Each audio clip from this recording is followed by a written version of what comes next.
So next one is the protective devices. Okay.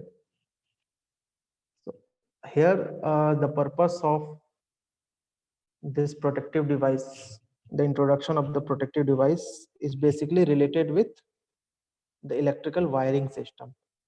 Okay. Electrical wiring की हम लोग बात कर रहे हैं, तो उससे रिलेटेड जो भी प्रोटेक्टिव डिवाइस है उन चीजों को हम लोग देखेंगे इस टॉपिक के अंदर में।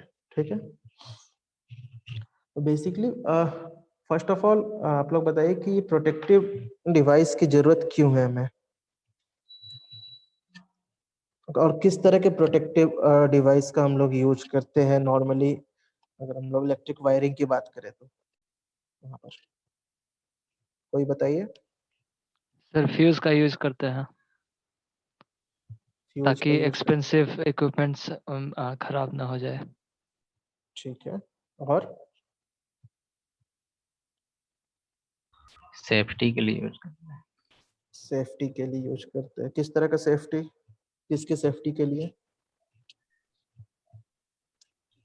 अप्लायंस का, वायरिंग का, वायरिंग अप्लायंसेस, एमसीबी यूज करते हैं। एमसीबी का भी यूज करते हैं, ठीक है। और हम लोग क्या यूज करते हैं? MCB sir. एमसीबी, फ्यूज, ठीक है। इसके अलावा एमसीसीबी, ईएलसीबी, ठीक है ना, ये भी होता है। अर्थ लीकेज, सर्किट ब्रेकर, ये सब भी हम लोग यूज करते हैं। That is a particular type of the MCB basically you can say. Okay, तो हम लोग देखेंगे वन बाय वन इन सब चीजों को यहाँ पर। So first of all protective device की जरूरत क्यों है? To protect the electrical appliances what we are using in our household और एनी अदर कमर्शियल प्लेसेस, ठीक है।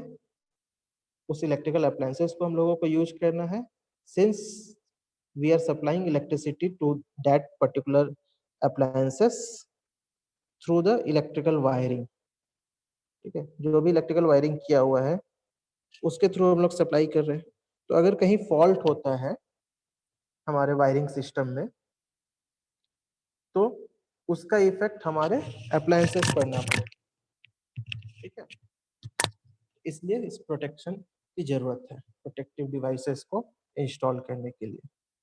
साथ ही साथ अगर हम लोग अप्लायंसेस को यूज कर रहे हैं और प्रॉपर अर्थिंग ना हो तो इलेक्ट्रिक शॉक का भी पॉसिबिलिटीज वहां पर होता है, ठीक है। तो उस पर्सपेक्टिव से भी हम लोगों को प्रोटेक्शन के बारे में देखना पड़ेगा कि किस तरह के प्रोटेक्शन को इम्प्लीमेंट करें कि इलेक्ट्रिक शॉक से भी हम लोग बचे रहें, ठीक है ना। तो किस तरह के इलेक्ट्रिकल अप्लायंसेस का हम लोग यूज करते हैं या किस तरह के प्रोटेक्टिव डिवाइस का हम लोग यूज करते हैं वायरिंग के लिए, तो इसमें सबसे बेसिक हमारा जो होता है वो होता है फ्यूज।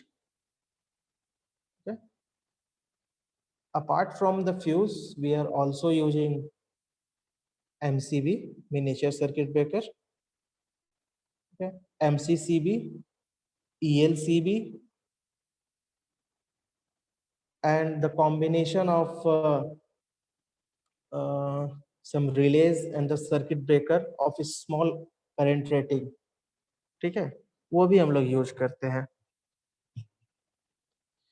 तो हम लोग देखते हैं फिर इसको वन बाय वन कि क्या होता है हमारा, ठीक है। तो प्रोटेक्शन की जरूरत क्यों है इस चीजों को हम लोग देख लिए। अब प्रोटेक्शन डिवाइसेस में हम लोग आते हैं, सबसे पहले फ्यूज के बारे में देखते हैं, ठीक है। फ्यूज इससे सभी कोई फैमिलियर है, ठीक है। हम लोग उसको शायद ही कोई हो जो कि इसे ना देखे हो, इसके बारे में थोड़ा बहुत तो जरूर जानते हैं लेकिन थोड़ा और डिटेल में हम लोग इसके बारे में देखेंगे। So what is this fuse? A fuse is a short piece of metal which is inserted in the circuit. Okay? It is a short piece of metal, you can say, and it is inserted in the circuit which melts when excessive current flow through it and thus break the circuit. Okay. Fuse क्या होता है? Basically fuse wire की बात कर रहे हैं हम लोग, जो कि इस डायग्राम में दिख रहा होगा. Fuse wire, it is a short piece of metal. Metal का है, कोई भी मेटेलिक हमारा है उसका एक बना हुआ होता है ये, which is inserted in the circuit like this, and this melt when excessive current flow through it. जब इससे एक्सेस करंट, इसका जो भी रेटिंग होगा कि कितना एम्पियर वो करंट ये सस्टेन कर सकता है ये फ्यूज वायर, ठीक है, अगर उसके रेटिंग से ज्यादा करंट फ्लो करता है तब क्या होगा? ये मेल्ट कर जाएगा, ठीक है, और मेल्ट करने के बाद क्या होगा? ये सर्किट को हमारा ब्रेक कर देगा. That means it will stop the flow of current into the circuit. ठीक है ना? सो यही हमारा फ्यूज का पर्पस है. और ये एक्सेसिव करंट क्यों होगा? Due to any kind of the fault. अगर हमारे सिस्टम में, वायरिंग सिस्टम में कहीं भी फॉल्ट होता है तो एक्सेसिव करंट होगा. ठीक है, तो फॉल्ट के केस में हम लोग क्या चाहेंगे? करंट हमारा फ्लो ना करे. अगर फॉल्ट हो गया है तो करंट इनिशियल स्टेज में ही हमारा रुक जाए. ठीक है, तो वही काम ये करता है फ्यूज. तो जैसी फॉल्ट होगा करंट एक्सेस हो जाएगा और ये फ्यूज वायर जो है मेल्ट हो जाएगा. Due to excessive current temperature will rise, and when the temperature will rise enough, then this fuse wire will melt and it will break the circuit. So in this way this fuse will protect our circuit है, जो भी हमारा wiring system है. तो ये तो हो गया हमारा बेसिक, बिल्कुल ही बेसिक प्रोटेक्शन डिवाइस, जो सबसे बेसिक होता है हमारा. फ्यूज जो होता है हम लोग इसको हमेशा सीरीज में कनेक्ट करते हैं प्रोटेक्शन के लिए, और इसका हम लोग यूज करते हैं लो वोल्टेज के केस में ज्यादातर. ठीक है, जब लो वोल्टेज की हम लोग बात करते हैं, लो वोल्टेज सर्किट जो भी है हमारा, तो वहां पर इस फ्यूज का यूज करते हैं. इसका एडवांटेज क्या है इस फ्यूज का? ऑब्वियसली सबसे बड़ा एडवांटेज तो इसके साथ यही है, इट इज चीपेस्ट. जितने भी प्रोटेक्शन डिवाइसेस अवेलेबल है उसमें सबसे लो कॉस्ट का होता है हमारा ये फ्यूज. ठीक है, और काफी हद तक इफेक्टिव भी है. अगर लो वोल्टेज सर्किट की बात करें हम लोग आज के डेट में भी, भले ही कितना भी हमारे टेक्नोलॉजीज और सारी चीजें आ जाए, लेकिन फ्यूज लो वोल्टेज सर्किट के लिए आज भी बहुत हद तक इफेक्टिव है अगर इकोनॉमिकल पॉइंट ऑफ व्यू से हम लोग देखें तब. लेकिन जिस इक्विपमेंट को प्रोटेक्ट करना है, जिस इलेक्ट्रिकल इक्विपमेंट को, वो कितना इम्पोर्टेंट है, ठीक है, उसके प्रोटेक्शन के पॉइंट ऑफ व्यू से हम लोग फिर डिफरेंट तरह के जो भी प्रोटेक्टिव डिवाइसेस है उसका हम लोग यूज करते हैं. But you cannot deny that it is the cheapest from the available protection devices. It requires no maintenance. Obviously maintenance की कोई जरूरत नहीं है. फ्यूज, हमारा फ्यूज वायर जो है वो अगर मेल्ट कर जाता है तो दूसरा एक वायर ले करके फिर से वहां पर कनेक्ट कर दीजिए. Okay, its operation is inherently completely automatic. Manually इसको हम लोग कंट्रोल नहीं कर सकते. It is fully automatic. ठीक है, टेम्परेचर राइज करेगा due to the excessive current and the fuse wire will melt. We cannot control it manually. Okay, it is completely automatic. It can break heavy short circuit current without noise or smoke. Okay, जब ये fuse wire melt होगा तो यहाँ पर noise नहीं के बराबर होता है और स्मोक वगैरह भी नहीं होता है, अगर इसको हम लोग कंपेयर करें इसी सर्किट ब्रेकर के थ्रू. ठीक है, सर्किट ब्रेकर जो कि हाई वोल्टेज के केस में हम लोग यूज करते हैं वहां पर, तो जब सर्किट ब्रेकर ऑपरेट करता है तो काफी ज्यादा नॉइज होता है. ठीक है,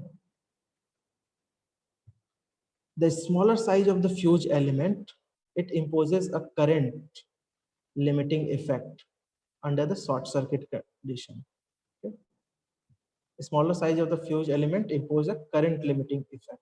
ठीक है, कितना करंट एक लिमिटेशन होता है कि अगर इस डायमेंशन का फ्यूज हम लोग यूज करते हैं तो वो इतने एम्पियर करंट तक को सस्टेन कर सकता है। ठीक है, उससे ज्यादा करंट होगा तो वो फ्यूज वायर मेल्ट कर जाएगा। The inverse time characteristics of a fuse makes it suitable for overcurrent protection. Okay? Inverse time current characteristics होता है इस फ्यूज वायर का। कहने का क्या मतलब है, जितना ज्यादा हमारा करंट का वैल्यू होगा उतना कम टाइम ये फ्यूज वायर हमारा लेता है ऑपरेट करने के लिए, हमारे प्रोटेक्शन को सेव करने के लिए। ठीक है, इनवर्स टाइम कैरेक्टरिस्टिक्स होता है। The operating time of the fuse is inversely proportional to the current.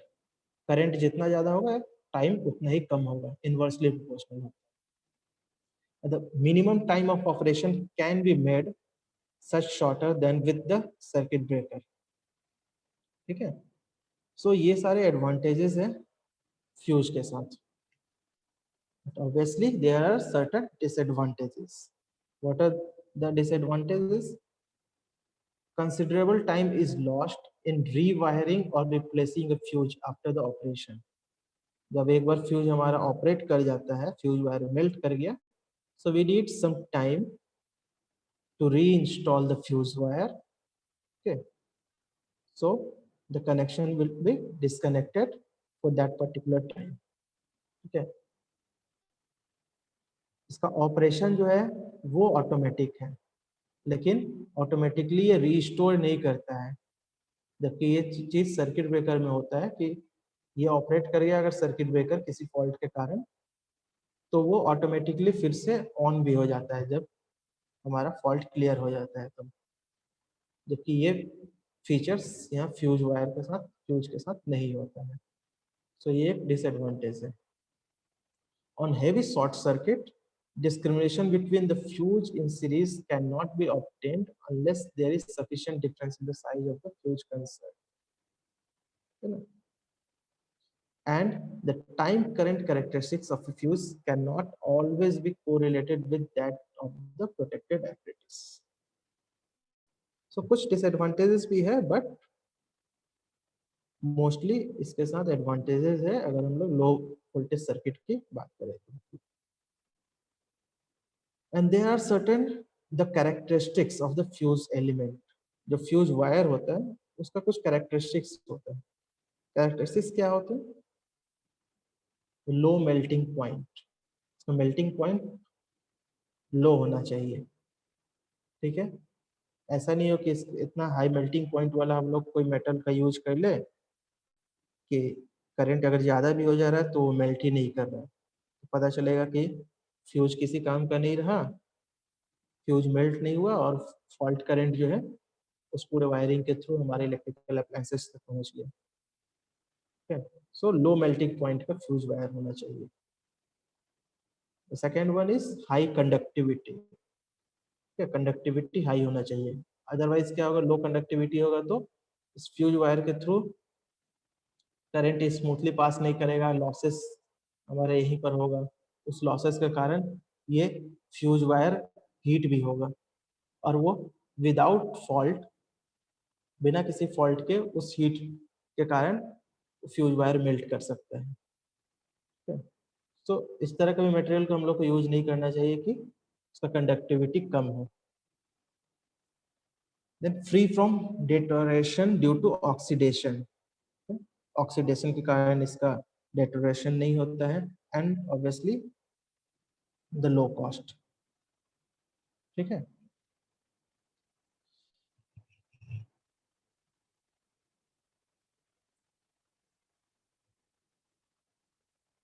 सो कुछ इंपॉर्टेंट टर्म्स होते हैं जो कि फ्यूज से रिलेटेड है। ठीक है, सो वो कुछ इंपॉर्टेंट टर्म्स के बारे में हम लोग देखते हैं कि क्या क्या है। फर्स्ट क्या है हमारा, current rating of the fuse element. What is the meaning of the current rating? Current rating कहने का मतलब है it is the current which the fuse element can normally carry without overheating.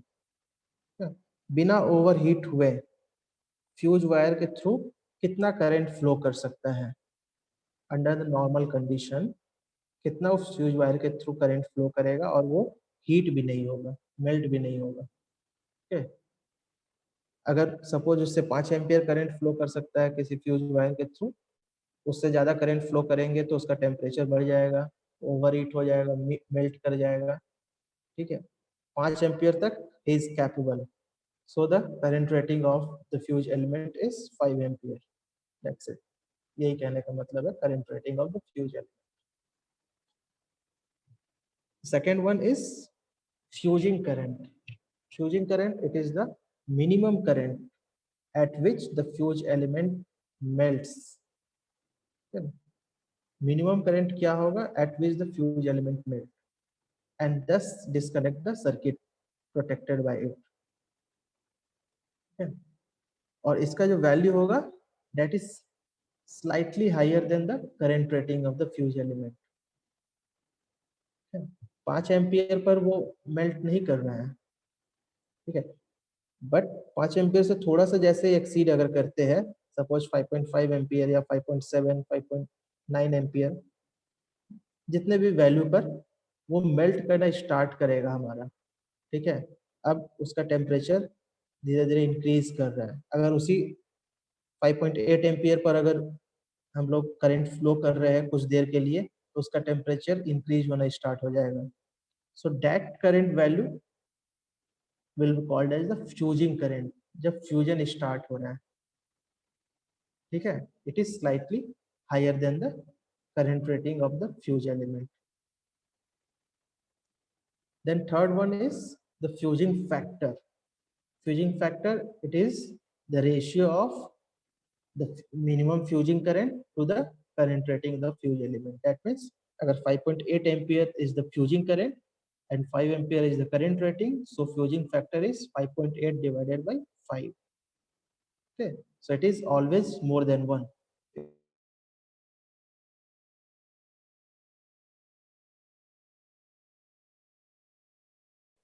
Okay, ये 3 term clear है?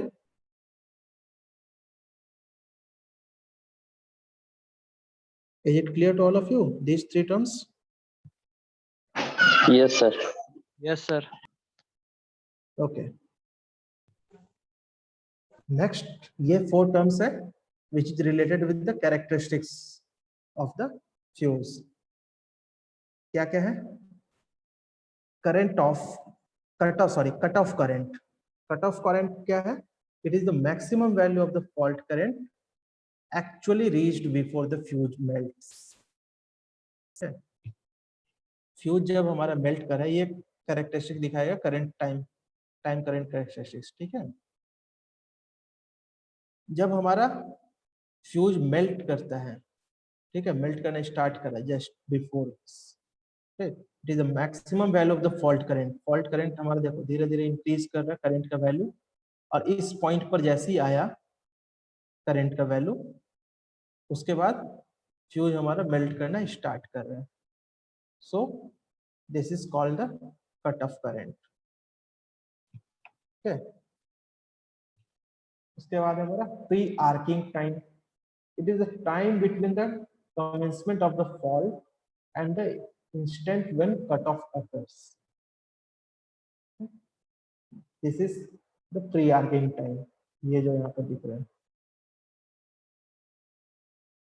ठीक है, cut off current तक पहुंचने में जो भी टाइम लगा बेसिकली वो है हमारा प्री आर्किंग टाइम। मतलब आर्क जब प्रोड्यूस होगा उस स्टेज तक पहुंचने में कितना समय लगा।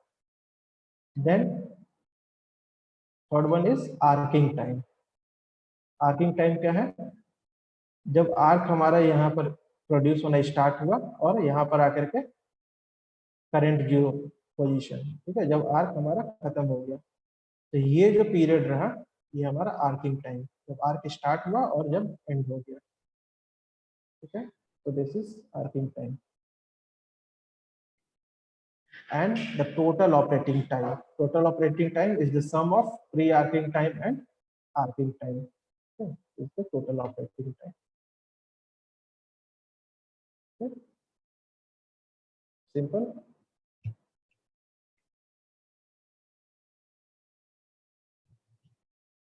And the last two terms are prospective current and breaking capacity. Prospective current क्या है? Before melting fuse wire, before melting the fuse element has to carry the short circuit current through it.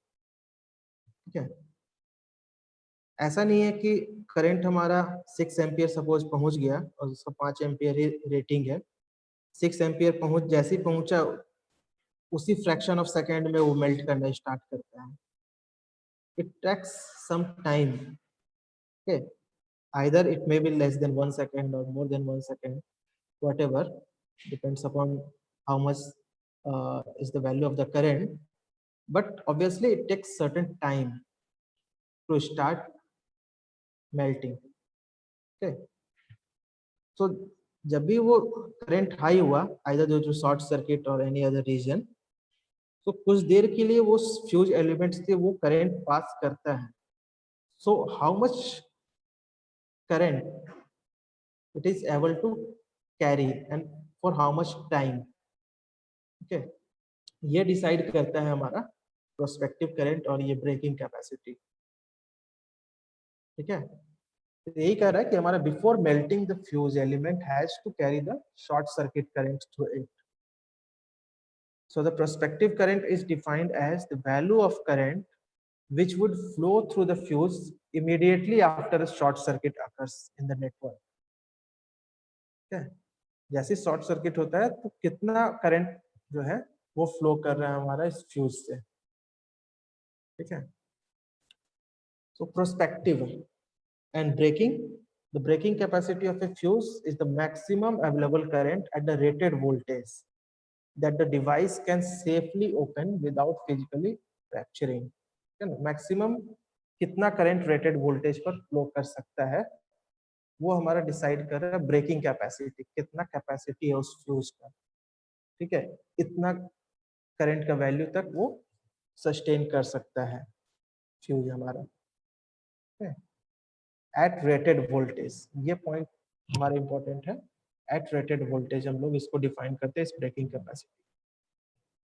So the breaking capacity of the fuse must be greater than the short circuit current of the circuit.